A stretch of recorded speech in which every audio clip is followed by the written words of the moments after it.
ठीक है। उसके अलावा हम स्टार्ट करते हैं इसकी प्रॉपर्टीज़, क्योंकि थोड़ा सा लेंथी लेसन है तो इस वजह से इसमें टाइम जो है वो शायद लग सकता है थोड़ा ज़्यादा, तो मैं कोशिश करूँगी कि जल्दी जल्दी से आपको बता दूँ। 5 properties. Consciousness is embedded in surrounding area of peripheral awareness. Like अगर हम कॉन्शियसनेस की बात करें तो ये सराउंड है पेरिफेरल अवेयरनेस से, जैसे कि आप कुछ चीज़ों से जो है वो डायरेक्टली उन पर फोकस नहीं करते, ठीक है, मगर फिर भी आप उन चीज़ों से अवेयर होते हैं, ठीक है। इसको हम पेरिफेरल अवेयरनेस कहते हैं। फॉर एग्जाम्पल कि आप कोई चीज़ सुन रहे हैं, ठीक है, और आपका पूरा अटेंशन है कि आज टीचर जो है वो सिलेबस के बारे में क्या बताएंगी, ठीक है।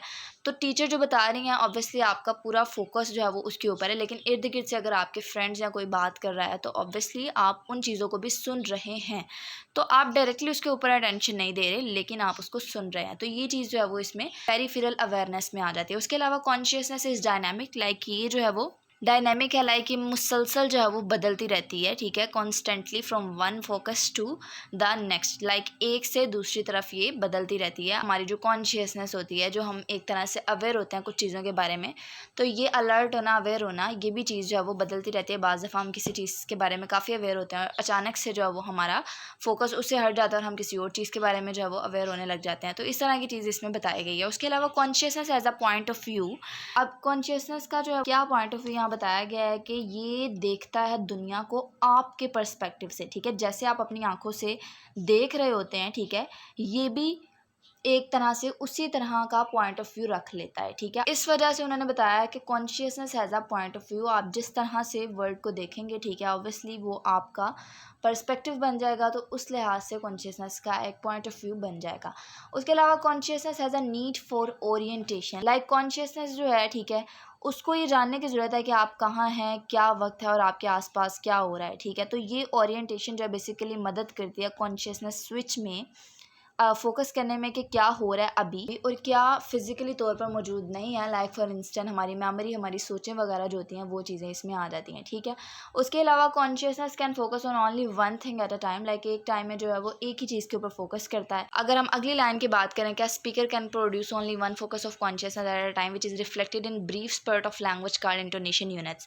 लाइक स्पीकर जो है वो एक वक्त में सिर्फ एक मेन आइडिया पर कॉन्सेंट्रेट कर सकता है। यही वजह है कि वो शॉर्ट जो हमारे स्पीचेज़ होती हैं उनमें इज़हार ख़याल करता है, जैसे जिसे हम जो है वो इंटोनेशन यूनिट्स कहते हैं। ये भी एग्जांपल आपको समझ नहीं आएगी, मैंने सिर्फ इसका मतलब बताया है। एक शॉर्ट से एग्जांपल मैं आपको बताऊं तो लाइक फॉर इंस्टेंस आप किसी को रेसिपी बता रहे हैं, ठीक है, तो आपने उसको बताया कि हम जो है वो पहले ये इंग्रेडिएंट जो है उसमें ऐड करेंगे। उसके बाद जो है वो आपने थोड़ा सा पॉज लिया और फिर आपने कहा उसके बाद जो है वो हम इसको सोटे करेंगे और ये करेंगे वो करेंगे। तो आहिस्ता आहिस्ता से जो है वो आपने क्या किया, पोज़ लिया फिर बताया, पोज़ लिया फिर बताया, तो इस तरह से आपकी इंटोनेशन चेंज हुई, ठीक है। आपकी इंटोनेशन चेंज हुई, तो यहाँ पर सेपरेट इंटोनेशंस की बात की जा रही है कि आप एट अ टाइम जो है वो एक ही चीज़ पर फोकस कर सकते हैं। ऐसा नहीं हो सकता कि इक्वली हर चीज़ को आप जो है वो लेकर चलें। सो ये चीज़ें यहाँ पर आई होप सो कि आपको इन प्रॉपर्टीज़ की समझ आई होगी। उसके अलावा अगर हम अटेंशन का कॉन्सेप्ट देखें तो ये भी बहुत ईजी है, बहुत ज़्यादा इंटरेस्टिंग है। अटेंशन क्या होता है? बेसिकली कॉन्शियसनेस का आप कह सकते हैं अमली एस्पेक्ट है, ठीक है, और इस पर ज़्यादा क्लियरली, ज़्यादा ठोस तरीके से जो बात की जा सकती है। उसके अलावा वो बताते हैं कि ये आपके माइंड की फ्लैश लाइट की तरह है, ठीक है, जो कि स्पेसिफिक थिंग्स पर ही फोकस करती है, ठीक है। ये ब्रेन के कुछ हिस्सों को जो है वो मुतहरिक करता है, एक्टिवेट करता है, जो कि हैंडल करता है इसकी इन्फॉर्मेशन को, ठीक है। तो ये चीज़ जो है वो अटेंशन का कॉन्सेप्ट था। और ऑब्वियसली हम कुछ खास चीज़ों पर अटेंशन देते हैं, जैसे कि लेसन स्टार्ट हुआ, सो मैंने आपको कहा कि आपने इस वाले लेसन पर ज़्यादा अटेंशन देनी है, बिकॉज मैंने आपसे कहा कि एग्ज़ाम के पर्सपेक्टिव से, एग्ज़ाम के पॉइंट ऑफ व्यू से इंपॉर्टेंट है, ठीक है, तो इसलिए आपने क्या किया कि इस पर आप अटेंशन देने लग गए। तो यही बात है कि अटेंशन जो है बेसिकली हम स्पेसिफिक थिंग्स पर जो है वो फोकस को कहते हैं। द नीचे वो बताते हैं कि in neurolinguistic research attention is seen as a timed process requiring 3 neurological elements. Neurolinguistic research में जो है वो अटेंशन को एक तरह से एक टाइम्ड प्रोसेस के तौर पर देखा गया है, ठीक है, जो कि ये 3 तरह के न्यूरोलॉजिकल एलिमेंट्स की ज़रूरत होती है, जिनमें हमारे पास अराउजल, ओरिएंटेशन और फोकस आ जाता है। अराउजल की अगर बात की जाए, ठीक है, शॉर्ट अगर देखा जाए तो arousal begin with the reticular activating system, ठीक है, ये एब्रिविएशन आपने याद रखना है ब्रेन स्टेम में, ठीक है। तो अगर सिंपल वर्ड्स में देखा जाए तो अराउजल क्या करता है, ये एक्टिवेट करता है हमारे ब्रेन को, ठीक है, जबकि ओरिएंटेशन की बात करें, ठीक है, तो ये ऑर्गेनाइज करता है पाथ को, ठीक है, फॉर अंडरस्टैंडिंग। फोकस की अगर बात करें तो इस तरह से है कि जूम करना किसी स्पेसिफिक थिंग्स को, ठीक है, उसके ऊपर फोकस करना है। दिमाग में एक ऐसा अमल है जहाँ अटेंशन जो है वो आने वाली जो इन्फॉर्मेशन होती है उस पर आकर बंद हो जाती है, जिससे हमें इस पर अफेक्टिव वे से जो है वो तवज्जो मरकूज़ करने की इजाज़त मिलती है। ठीक है, तो ये चीज़ यहाँ पर बताई गई है।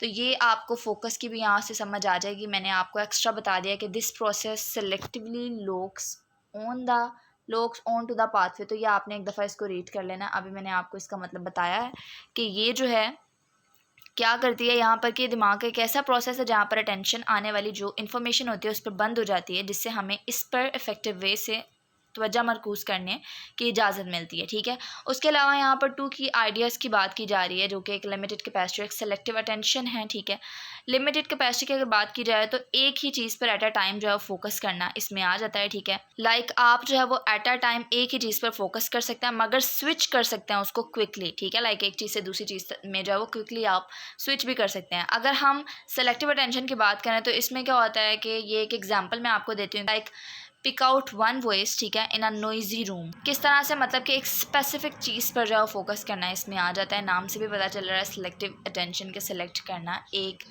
स्पेसिफिक चीज़ को। ठीक है, ये 2 कॉन्सेप्ट जो हैं वो यहाँ बताए गए हैं। उसके अलावा नीचे वाला जो टॉपिक है वो प्रोसेसेस ऑफ अटेंशन है। ठीक है, अटेंशन एक लिमिटेड कैपेसिटी सिस्टम है। ये इंपॉर्टेंट क्विज है जो आपको एग्जाम में आ सकता है।